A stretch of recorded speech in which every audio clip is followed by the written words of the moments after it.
Hi everybody, welcome back to the channel. I'm Carl from the whiskeycompanion.com, the place where you get all your whiskey news, whiskey reviews and whiskey tools in one place.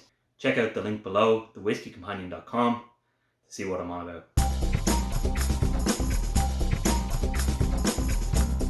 This is Whiskey Overviews, a place where we look at whiskies from all around the world, give you tasting notes, first impressions, background of the distillery, availability, and if it's worth your hard-earned money or not. Today, we're looking at Woodford Reserve. So this whiskey today is a non-age statement bourbon. So bourbon meaning it's at least 51% corn. The mash bill is 72% corn, 18% rye, and the remaining 10% of it being barley. It's produced by Brown Forman and it's from Kentucky in the United States. And it's Kentucky straight bourbon, which means that it's a minimum of 2 years old.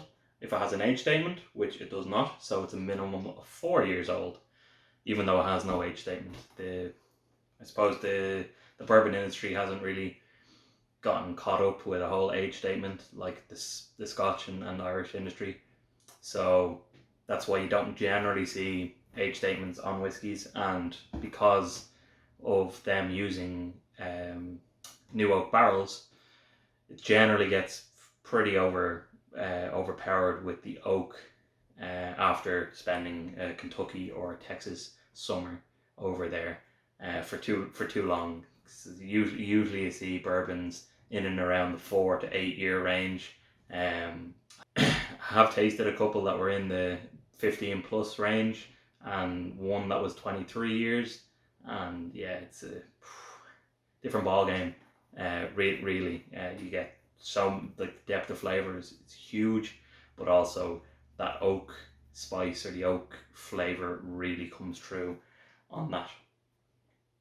So this here is the first addition, or this here was the first addition to Woodford Reserve's core lineup. Since 1996, to be called a bourbon, it needs to be aged in brand new white American oak, and what that means is it couldn't hold anything else in it.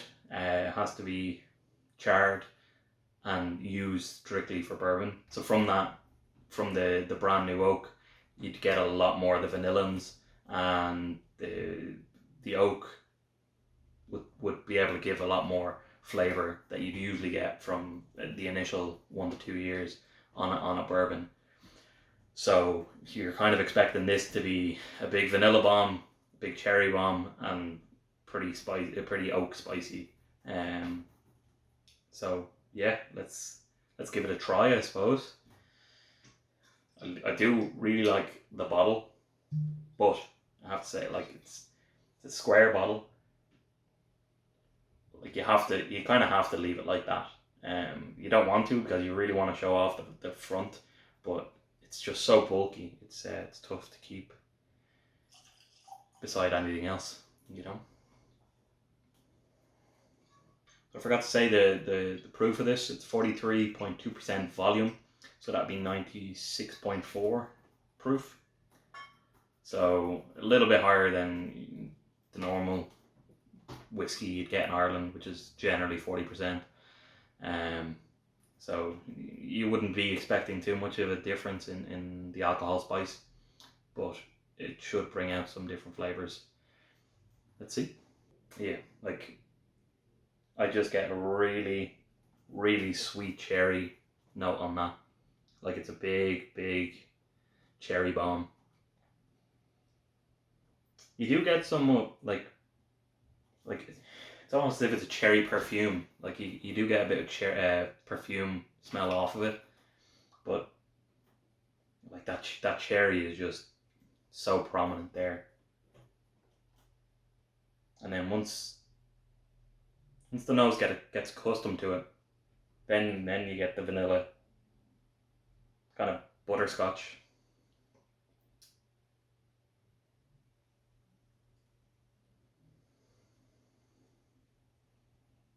A little bit of pepper.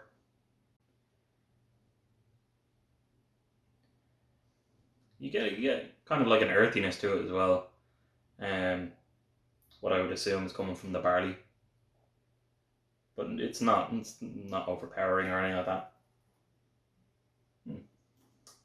really nice. Like you could sit there all night and just nose that. Give it a taste.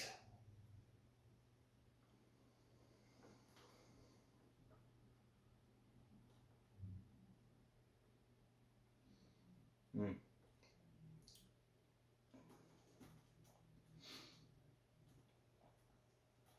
Okay, yeah. So this is my first drink of the day.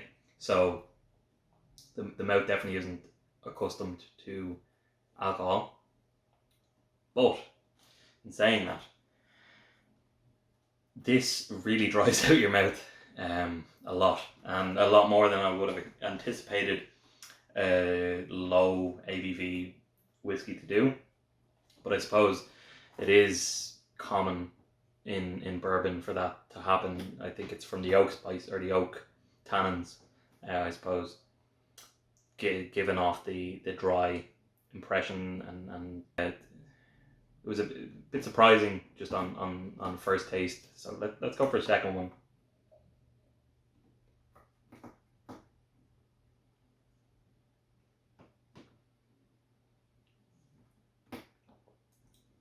Yeah, so it still dries out the mouth. The cherry is still really there. That's probably the most dominant flavor of this whiskey, I think. So if you were looking for a bourbon that had that really big cherry note, this is the one that you want. Like it's so prominent there. Like it's tough to kind of get past it. When you do get past it, there's still just so much sweetness there. You get the vanilla, you get the like the mouthfeel itself isn't very oily or buttery or any of that. It's kind of a bit sticky in terms of if you had some sugar syrup or simple syrup or sugar water and you kind of put that on your arm or got on your arm, and then like a couple of minutes later after it was drying it was a little bit sticky. It's kind of that sort of stickiness to it. So it's not overly sticky, but like it's definitely a bit more premium than just any old thin whiskey that you might find.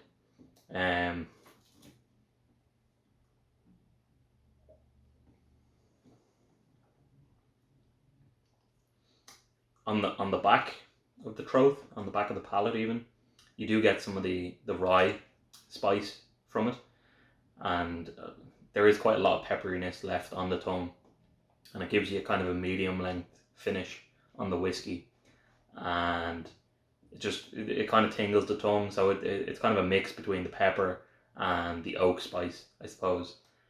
But it's like, that's a fabulous whiskey to drink, and for what it is, like even looking at the color there, look at, can't figure out where the camera is on this, but the color on that is just, the color on that is like it's amber, and if I were to guess, I'd say this is a 7 to 10 year old whiskey.